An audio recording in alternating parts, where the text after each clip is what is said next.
아마 오늘 읽어드렸던 이 본문 성경 말씀처럼 설교의 본문으로 많이 사용되는 말씀도 드물 것입니다. 특히 다니엘서를 보면 이제 다니엘이 사자굴에서 살아나온 이야기, 또 다니엘의 그 세 친구가 뜨거운 풀무불 속에서 살아나온 이야기, 이 이야기들과 더불어 오늘 본문 말씀을 가지고 다니엘서에서 가장 많이 인용되는 그런 내용의 말씀일 겁니다. 오늘 읽은 이 본문을 가지고 하나님 말씀을 전한다면 다니엘과 그 세 친구들의 신앙, 또는 그들의 용기, 그들의 기도 등 다양한 신앙적인 교훈들을 이 말씀 속에서 발견할 수 있습니다. 오늘 우리는 이 말씀으로 그리스도인들의 신앙적인 삶에 대해서 여러분과 하나님의 말씀을 나누어 보려고 합니다. 우리가 잘 아는 대로 하나님의 백성, 지금은 그리스도인이라 하지요. 이 그리스도인은 거룩한 백성이라고 합니다. 그리고 이 거룩한 백성들이 모이는 교회를 거룩한 공동체라고 합니다. 그렇다면 여러분, 거룩하다는 것이 도대체 무엇입니까? 우리는 표정이 엄숙하면 거룩하다고 말할 때가 있어요. 기도를 화려한 문장으로 매우 유창하게 하면 저 사람 거룩한가 보다 말할 수 있어요. 성경에 대해서 박식하면 거룩하다고 할 수 있습니다. 무슨 이야기를 하든 생활의 현장에서 모든 것을 교회와 연관시켜서 이야기하면 저 사람 거룩한 사람인가 보다, 그렇게 생각할 수 있어요. 여러분, 과연 그런 외형적인 모습들이 우리를 거룩하게 하겠습니까? 내면의 지식이 우리를 거룩하게 만들어줄 수 있겠습니까? 결론부터 말하자면 그렇지 않습니다. 여러분, 거룩하다는 말은 세상과 구별이 되었다는 뜻입니다. 즉, 그리스도인이 거룩하다 하는 것은 세상 사람들이 사는 삶의 방식과 다르다는 얘기고, 교회가 거룩하다 하는 얘기는 교회라는 이 공동체의 모임은 세상에 있는 어떤 모임과 그 방식이 다르다 하는 것, 그래서 그것 때문에 거룩하다고 말을 합니다.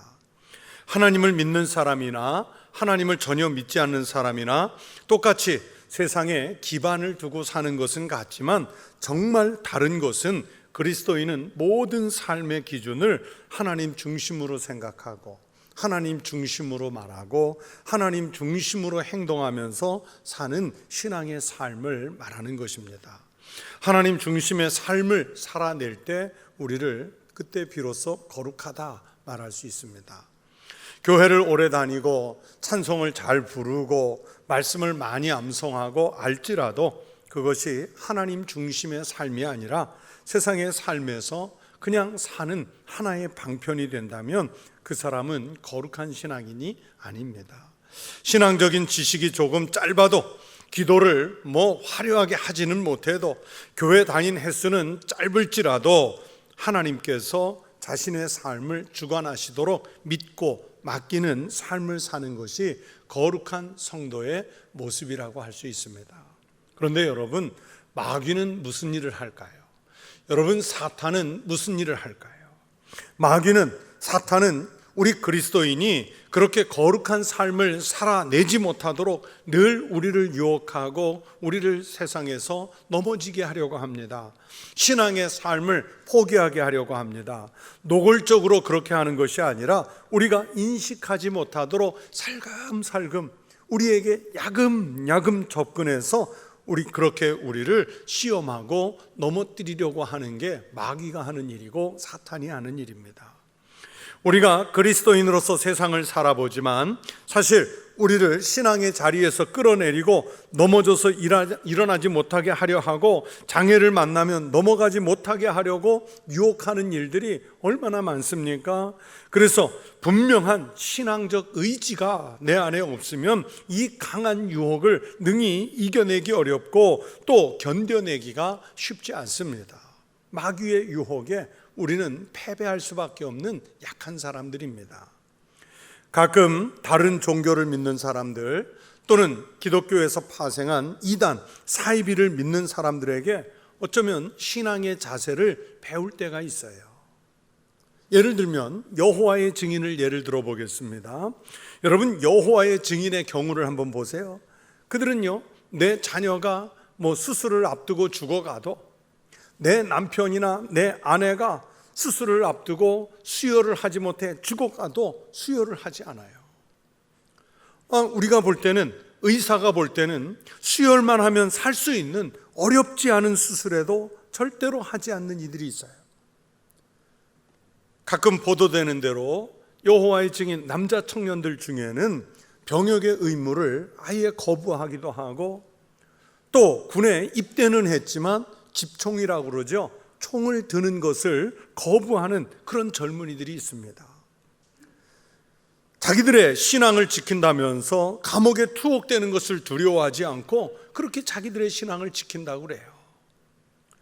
이 세상이 어떤 스케줄로 일주일을 짜서 굴러가도 자기들이 안식일이라고 믿는 그날만큼은 아주 철저하게 지켜서 일을 하지 않습니다. 우리가 볼 때는 분명히 잘못된 믿음이 많아요. 우리가 볼 때는 저 이단이라고 그래요. 그런데 자기네들의 믿음에 확신이 있어서 어떤 상황에서도 흔들리지 않는 그 믿음으로 살 때가 있어요.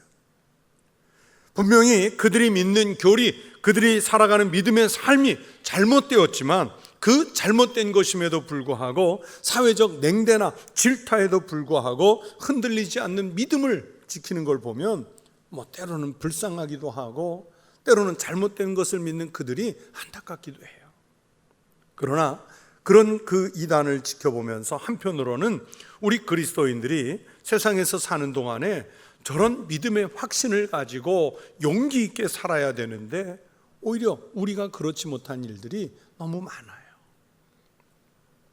여러분, 잘못된 교리, 옳지 않은 신앙을 믿으면서도 저렇게 흔들리지 않는데, 반대로 우리는 바른 것을 믿고, 우리는 영원한 것을 믿고, 또 세상 사람들이 그리스도인들에게나 또는 교회 공동체에 대한 기대가 분명히 있는데, 오히려 우리는 그렇게 믿고 살지 못하는 때가 너무나도 많습니다. 이단들보다, 사이비보다 더 약한 신앙으로 살아가는 그리스도인들이 많다는 얘기예요. 신앙생활을 하면서 경험해 보면 사실 어려울 때, 고난을 당할 때 믿음을 지키는 것보다요, 모든 환경이 좋을 때, 상황이 좋을 때 믿음을 지키는 것이 훨씬 더 어렵습니다. 환경이 좋고 또 박해가 없으면 예수 잘 믿고 늘 감사하고 찬송을 부르는 것이 아니라, 환경이 좋으면 오히려 신앙이 나태해지고 게을러지는 현상이 나타납니다. 그래서 많은 종교 사회학자들은 진단하기를, 국민소득이 2만 불이 넘어가기 시작하면 종교 생활이 약화된다고 봐요. 왜냐하면 경제적으로 풍부해지죠. 레크레이션과 여가를 즐겨야 하죠. 또 여행을 가야 하죠. 그러다 보니까 국민소득이 2만 불 넘는 나라들은 그때부터 신앙생활, 종교생활이 후순위로 밀려나는 거예요.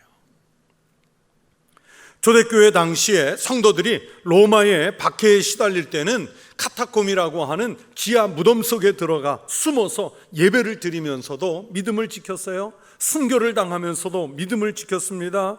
우리나라 그리스도인들도 일제 식민지 시대 때 박해를 당하면서, 또는 공산주의자들에게 생명의 위협을 당하면서도 우리 한국교회가 부흥할 수 있도록 믿음을 지켰고 오늘까지 성장시켜 왔어요. 오늘날도 공산권 세계의 그리스도인들이 순수한 믿음을 지켜가며 악전고투하며 신앙을 지킵니다. 이슬람이나 불교권의 나라에서 믿음 생활하는 성도들은 말로 상상할 수 없는 갖은 박해를 견뎌가며 지금도 신앙생활을 유지하고 있어요.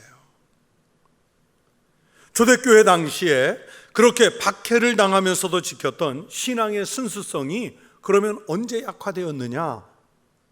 로마의 박해가 끝나고 로마로부터 기독교 교회가 공인을 받고, 한 걸음 더 나아가 나중에는 로마 제국에서 기독교가 국교가 되고 신앙생활이 자유로워진 시대가 될 때 사제들이 타락하기 시작해요. 그리스도인들이 신앙생활이 나태해지고 게을러지기 시작해요. 여러분, 교회가 세상의 주인 노릇하던 시대가 있었습니다. 중세 시대인데, 그때는요 교황이 각 나라의 교회가 각 나라의 황제도 임명을 하고 각국에서 거두는 세금을 교회가 통합해서 나라에 나누어 주는 분배하던 시대이기도 했습니다. 그런데 그 중세 시대를, 교회가 주인 노릇하던 그 중세 시대를 우리는 역사책에서 빛의 시대 그렇게 배우지 아니하고 암흑 시대라고 배우잖아요. 교회가 세상을 지배하던 그 시대에 오히려 빛이 없어져서 암흑 시대라고 배우는 그런 역설이 일어났습니다.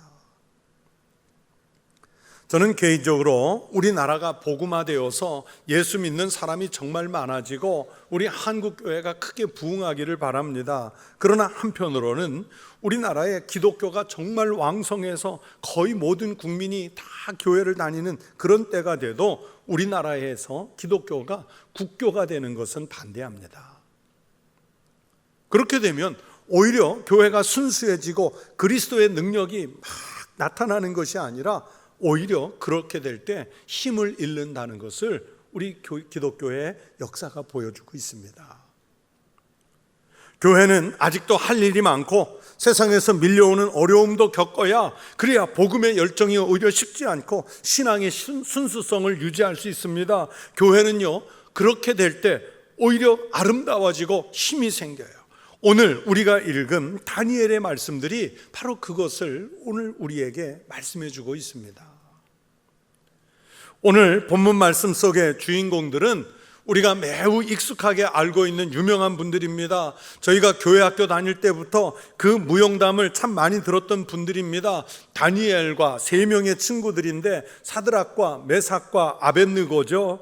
여러분, 이 사드락과 메삭과 아벳느고 이 이름은 바벨론의 포로로 잡혀와서 그 나라 식으로 새로 얻게 된 이름들이었고, 원래 이름은 하나냐, 미사엘, 아사랴라는 히브리어 이름을 갖고 있습니다. 다니엘과 이 세 명의 친구는 모두 예루살렘에 살 때는 이스라엘의 귀족들이었어요. 이스라엘이 바벨론과의 전쟁에서 패하고 예루살렘이 바벨론에게 함락되면서 이제 볼모, 인질의 가치가 있어서 끌려온 귀족의 자제들이었습니다. 어느 시대에 어느 나라나 그런 것처럼 귀족이나 왕족이 볼모로 잡혀갔다고 해서 그 잡혀간 나라에서 고생하면서 살거나 가난하게 살지는 않습니다. 오히려 나중에 볼모로 잡아간 나라의 그 정책을 식민지에 펼치기 위해서 그 포로로 잡은 나라에서 더 잘 대우해주고 교육도 잘 시켜주고 풍성하게 대우도 해줘요. 우리나라 역사에서도 그런 적이 있었죠. 고려시대 때 우리나라 왕족들이 원나라의 볼모가 돼서, 인질이 돼서 원나라에 가면 원나라 왕궁에서 그 나라 왕족들과 같은 수준의 교육을, 원나라식의 교육을 받습니다. 그리고 귀국해서 그 왕자들 가운데 하나가 왕이 돼서는 아주 철저하게 친원 정책을 펴지요. 고려시대 때 임금의 이름 앞에 충자가 붙은 왕은 다 원나라에서 교육을 받고 온 왕들이에요. 그리스도 마찬가지거든요. 그리스에서 로마의 볼모로 잡혀온 귀족들이 로마 제국에서 제일 비싼 개인 교사가 돼서 로마의 귀족 자제들을 가르치기도 하고, 또 그 포로로 잡혀온 볼모의 자녀들은 로마 귀족의 자녀들과 똑같은 로마식 교육을 받으면서 대우를 받았습니다. 그리고 나중에 자기 나라의 지도자가 돼서 그리스로 돌아가면 그 로마식대로 친로마 정책을 펴는 지도자가 되는 거예요. 전쟁에 패배한 나라 그 자체는 도탄에 빠지겠지만 볼모로 잡혀간 귀족들이 누리는 환경은 좋습니다. 정신적인 아픔, 내가 포로로 잡혀왔다, 내가 볼모로 인질로 끌려왔다, 이것만 이겨낼 수 있다면, 그래서 잡혀간 나라의 현지에 잘 적응만 한다면 오히려 자기가 살다 온 나라보다 환경이 더 좋을 수가 있어요.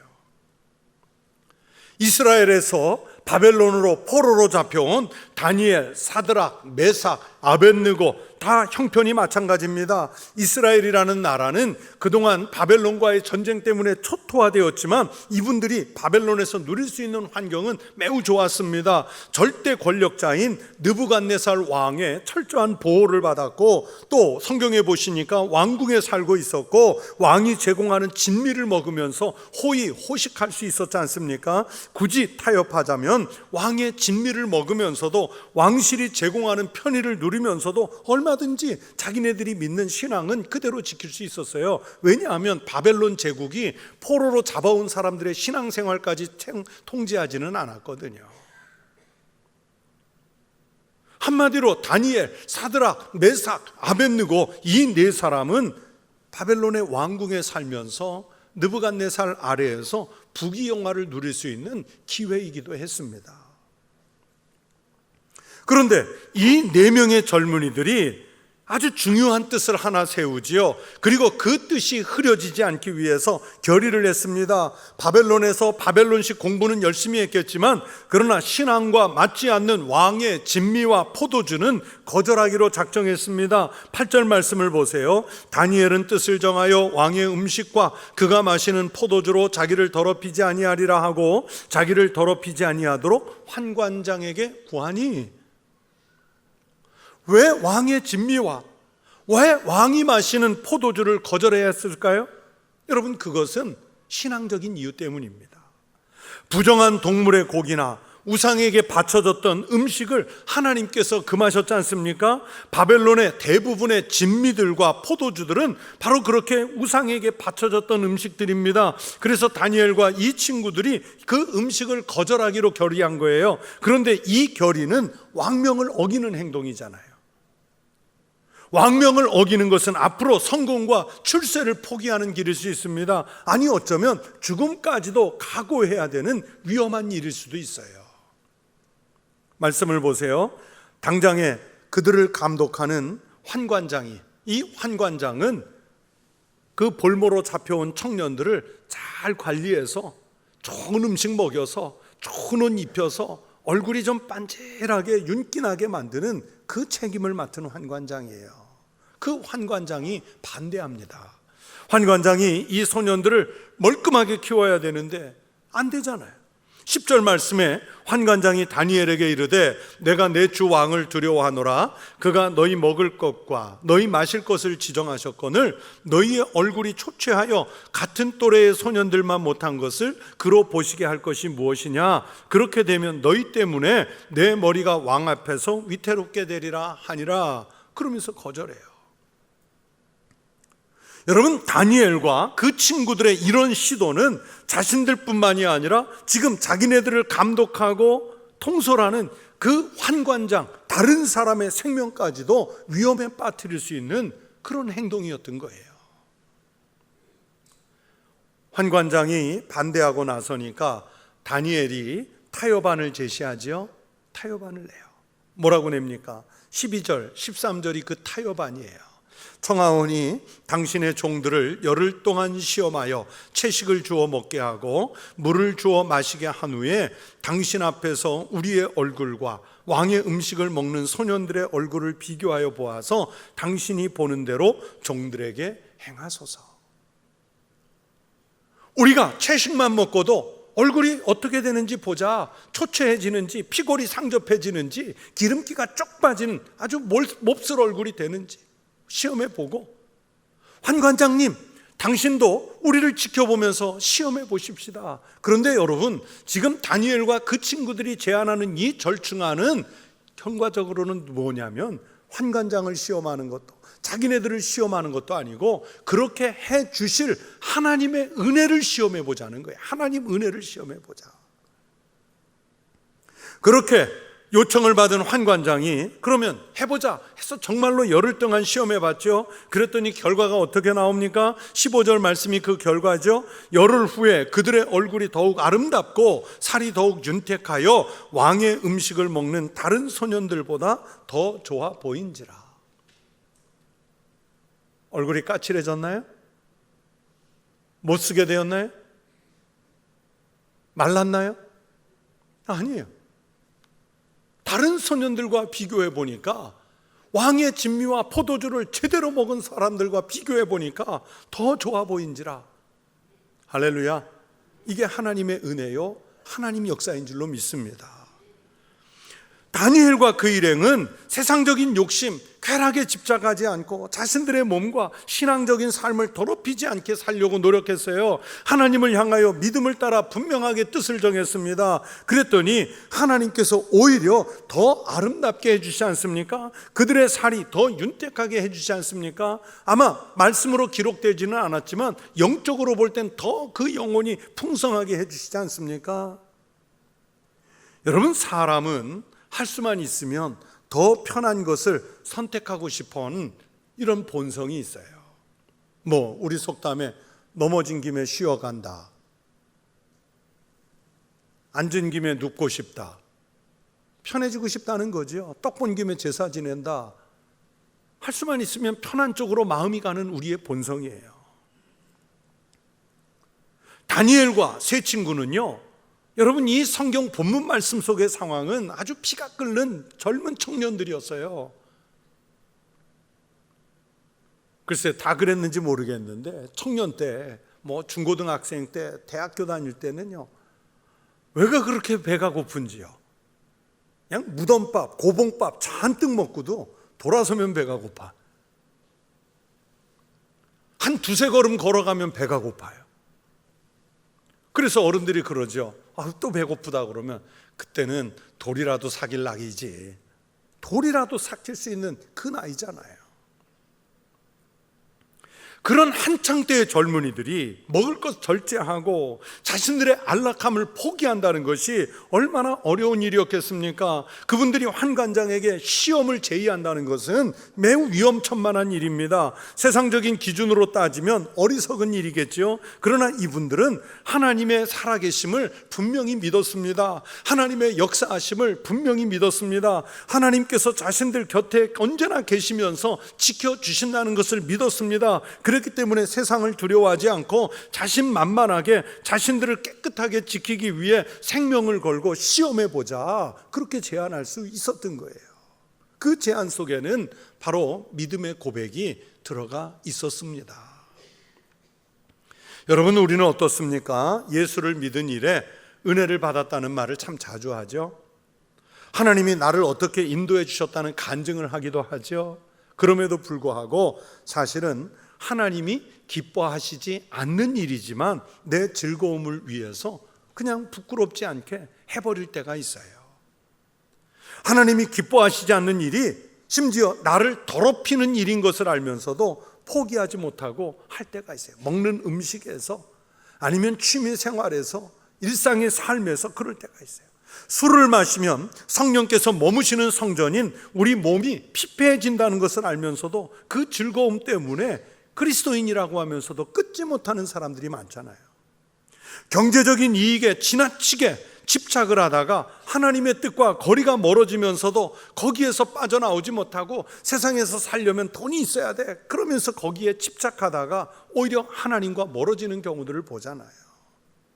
내 입술이 더럽혀지는 것을 알지 못한 채로 세상과 이웃을 향해 거친 말들을, 내 감정 속에 들어있는 감정적인 언어들을 막 쏟아냅니다. 그렇게 되면 잠시 입이 즐겁고 잠시 마음이 편안해지고 또 잠시 어떤 그 행복을 느낄 수는 있겠죠.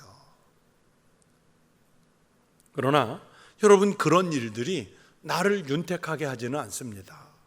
내 얼굴이 그렇다고 해서 더 좋아 보이는 것도 아니에요. 특별히 우리 그리스도인들의 영혼을 윤택하게 하지 않습니다. 오히려 그렇게 집착할수록 우리를 병들게 하고 몸과 마음을 훼손시킵니다. 내 삶을 윤택하게 하는 것인 줄 알고 쫓아다녀 보지만 오히려 우리 그리스도인의 삶을 무너지게 하는 유혹들이 얼마나 많은지요. 우리가 은혜 받은 그리스도인이라고 하면서도 거룩하게 살지 못하는 것은, 구별된 삶을 살지 못하는 것은, 쾌락 앞에서 무력하게 사는 것은 살아계신 하나님을 우리가 다니엘과 그 친구들처럼 철저하게 신뢰하지 못하고 있기 때문입니다. 사랑하는 성도 여러분, 우리가 거룩한 삶을 살기 위해서는 하나님께서 우리 가운데 분명히 역사하시는 것을 믿으셔야 합니다. 하나님은 절대로 하나님의 백성이 쪼그러들고 비통한 삶을 살고 얼굴이 초췌해지고 피골이 상접하도록 그렇게 살도록 그냥 놓아두시는 하나님이 아니세요. 우리를 더럽히지 않기 위해서 신앙으로 몸부림을 치면서 살면 오히려 우리를 더욱 아름답게 하시고 더욱 윤택하게 하시는 하나님이시라는 것을 오늘 성경이 우리에게 말씀해 주시는 것입니다. 그래서 이 성경의 말씀을 가지고 우리 성도들에게 제가 이런 제안을 드려볼까요? 여러분, 세상에서 우리를 더럽히지 말고 하나님의 뜻대로 살면서 다니엘과 그 친구들이 그랬던 것처럼 하나님을 시험해 보시기를 바랍니다. 말라기 3장 10절에서도 드물게 하나님께서 이런 말씀을 주세요. 만군의 여호와가 이르노라, 너희의 온전한 11조를 창고에 들여 나의 집에 양식이 있게 하고 그것으로 나를 시험하여 내가 하늘 문을 열고 너희에게 복을 쌓을 것이 없도록 붙지 아니하나 보라. 여러분, 하나님을 시험해 보라는 거예요. 말라기 3장 10절에서는 11조를 가지고 하나님을 시험해 보라 말씀했지만, 여러분, 저는 오늘 다니엘과 관련해서 이 말씀을 드릴 때 11조 이야기를 하려는 것이 아니라 다니엘과 그 친구들이 그랬던 것처럼 내가 나를 더럽히지 않고 신령하게 거룩하게 신실하게 살아내려고 할 때 하나님은 나에게 어떻게 윤택하게 하시는지, 나의 심령을 어떻게 평안하게 하시는지, 내가 살아가는 삶의 자리에 어떻게 풍성하게 복을 채워주시는지, 이걸 시험해 보시라는 거예요. 이걸 시험해 보시라. 내가 정말 믿음 생활 잘하면서 나를 더럽히지 않으려고 할 때 하나님이 나에게 어떤 복을 주시는지를 우리가 시험해 보자는 거예요. 거룩하게 살기 위해서 하나님을 시험하면서 살면 우리 인생이 거칠어진다든지 초췌해지지 않습니다. 다니엘과 친구들이 윤택해진 것처럼 그렇게 윤택해지는 복이 우리에게도 임할 줄로 믿습니다. 다니엘과 사드락과 메삭과 아벳느고는 하나님의 은혜를 받고 나서는 눈에 띄도록 아름다워지고 살이 윤택해졌습니다. 여러분, 이것은 단지 눈으로 보는 용모만 윤택해진 것이 아니에요. 하나님은 용모만 아름답게 하셨을까요? 아닙니다. 여러분, 본문 뒤에 성경을 계속 읽어가시면 이 네 사람에게 17절에 이렇게 말씀하지요. 학문을 주시고 모든 서적을 깨닫게 하시고 지혜를 주셨다 그랬어요. 그리고 20절 말씀에 보면 그 지혜와 총명이 온 나라 박수와 술객보다 10배나 더 뛰어나게 하셨다고 말씀하시잖아요. 대제국 바벨론에서 하나님께서 이들을 우뚝우뚝 세워가시는데 우리가 잘 아는 대로 나중에 다니엘은 그 바벨론의 총리가 되고 다니엘의 세 친구들은 그 바벨론의 방백들이 되지 않습니까? 당장에는 이들처럼 하나님 말씀대로 사는 게 어리석어 보일 수 있어요. 미련해 보일 수 있습니다. 그러나 하나님의 능력을 믿고 의지했더니 하나님은 그들에게 더 아름다운 승리와 영광의 관을 덧입혀 주시지 않습니까? 여러분, 신앙인이 신앙인답게 사는 거 어렵습니다. 누가 예수 믿는 거, 누가 그리스도인 되는 거 쉽다고 말합니까? 다니엘처럼 자기를 더럽히지 않고 사는 거예요. 여러분, 절대 쉽지 않아요. 아주 어렵습니다. 어쩌면 우리 인간의 힘으로 살아가는 거 불가능한 일이에요. 하지만 오직 믿음과 은혜로, 내가 믿는 그 믿음으로 믿음에 따라 주시는 하나님의 은혜로 살면 우리도 그렇게 살아낼 능력을 하나님이 주실 줄로 믿습니다. 미국의 위대한 사상가인 헨리 데이빗 소로우가 쓴 시민의 불복종이라는 책에서 야생 사과를 찬미하는 시가 한 편 있습니다. 제가 감동하면서 읽었던 시인데, 내가 원하는 것은 흔해 빠진 사과가 아니다. 모든 구미를 전부 맞추어주는 사과도 아니다. 홍조를 띤 그리닝 사과도 아니다. 여자로 만든 사과도 아니고 그 아름다움으로 인해 황금의 분쟁을 일으킨 사과도 아니다. 아니다. 결코 아니다. 나는 생명의 나무에 열린 사과 하나를 원할 뿐이다. 여러분, 헨리 데이빗 소로우가 이 시에서 무슨 흔한 사과, 예쁜 사과, 맛있는 사과, 품질이 좋은 사과, 이 사과를 찬미하는 것이 아니라 거친 환경에 겨우 살아남아서 사과나무에 매달려 있는 야생 사과, 그 사기의 생명을 지켜낸 그 한 알의 사과, 그 사과를 찬미하는 거예요. 그 시를 읽으면서 이렇게 생각했어요. 주님이 원하시는 신앙은 예배당 어디에 찾아가면 누구나 앉아있는 그 흔해 빠진 신앙인 그리스도인, 교인이 아니라 세상에 살면서 적당히 맞추어주는 그런 교인을 하나님께서 찾으시는 것이 아니라 다소 힘들고 어렵지만 나를 더럽히지 않고 그리스도인으로 깨끗이 살아보려고 몸부림치는 그 한 사람의 그리스도인을 마치 한 알의 사과를 칭찬하는 데이빗 소로우처럼 하나님은 그런 그리스도인 한 사람을 찾고 계시지 않을까. 여러분이 하나님께서 찾으시는 바로 그 한 사람의 성도이시기를 축원합니다. 모든 것이 돈과 쾌락으로 집약되는 시대에 우리만이라도 세상의 흐름을 거부하고 신앙으로 살아보려고 애를 쓰는 성도가 되셨으면 좋겠습니다. 그러면 가장 어려울 때 여호와 하나님께서 다니엘과 세 친구들을 지키신 그 은혜로 몸부림치는 그 거룩해지려고 하는 성도를 지켜주실 줄로 믿습니다. 기도하겠습니다. 하나님 아버지, 감사합니다. 우리가 지켜야 할 믿음의 도리를 잘 지키기 위해 세상의 시류를 따르지 않고 왕의 진미를 먹지 않고 왕의 포도주를 마시지 않고도 믿음의 삶을 지켰던 다니엘과 사드락과 메삭과 아벳느고처럼 오늘 우리도 우리가 사는 삶의 자리에서 이 시대 속에서 우리가 지켜야 할 거룩한 믿음을 잘 지키게 하여 주시옵소서. 그래서 하나님께서 그 믿음대로 사는 이들을 얼마나 윤택하게 하시는지, 복되게 하시는지 날마다 체험하며 살아가는 참으로 복된 그리스도인 되게 하여 주옵소서. 예수 그리스도의 이름으로 기도드리옵나이다. 아멘.